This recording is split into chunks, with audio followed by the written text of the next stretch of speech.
This is The Scoop for Wednesday. I'm Josh Holton with the WMNF News headlines.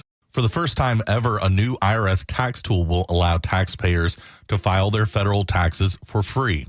WMNF's Chris Young reports that Florida is one of 12 states eligible for the pilot program. The IRS Direct File was created using funds from the Inflation Reduction Act.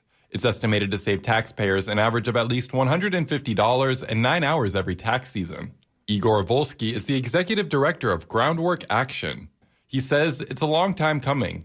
Republican presidents like President Reagan and President Bush actually supported free filing. And now here we are in 2024 with the government finally building out a system that would really give taxpayers the choice to file for free if they so choose.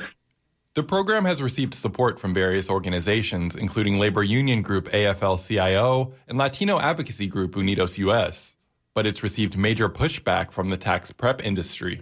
The tax prep industry has been trying to undermine efforts to empower taxpayers to file their taxes for free for decades.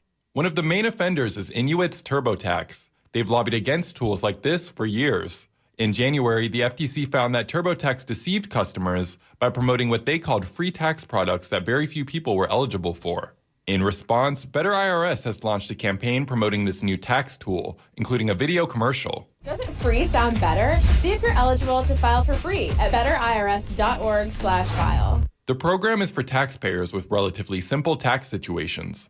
Full eligibility requirements are listed on directfile.irs.gov. April 15th is the due date for filing taxes. For WMNF News, I'm Chris Young.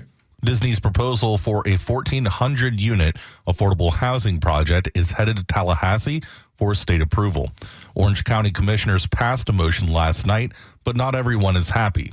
Lilian Hernandez-Caraballo has more. Despite protests, a 5-2 vote now puts the Disney proposed development a step closer to completion. Public comments had to be limited to just 1 minute to allow for the 54 people who signed up to speak, roughly half for and against the measure. The development is proposed near State Road 429 and Hartzog Road, but residents say the area is not ready for so many new people. County Commissioner Nicole Wilson, who opposed the measure, says Disney and developers should have spent time connecting with the community. Those efforts to lobby really could have been used to lobby my residents and bring my residents on board and explain to them why good close-by housing is going to benefit all of us. Wilson says her constituents will have another chance to be heard when the proposal comes back to the county to be adopted as an ordinance. In Orlando, I'm Lilian Hernandez-Caraballo. State regulators yesterday approved a settlement that will lead to Florida Power and Light providing a $5 million credit to customers in a case involving what are known as replacement power costs because of outages at nuclear plants. The Florida Public Service Commission signed off on the settlement reached by FPL and the State Office of Public Counsel, which represents consumers and utility issues.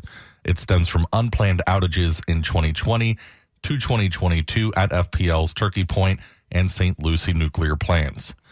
Heavy rainfall and a few strong thunderstorms are expected over our area today.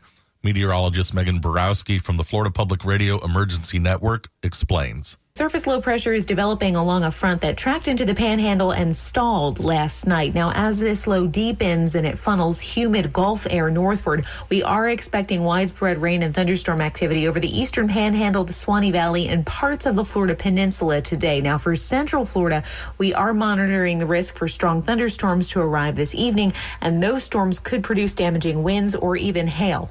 Megan says that scattered thunderstorms will remain possible through at least the late morning tomorrow before conditions settle down for the holiday weekend. She encourages us to remain weather aware and to seek shelter indoors if a storm threatens our immediate area. We'll have a few clouds overhead today and scattered thunderstorms this evening, becoming more widespread overnight. Highs today in the upper 80s, overnight lows around 70.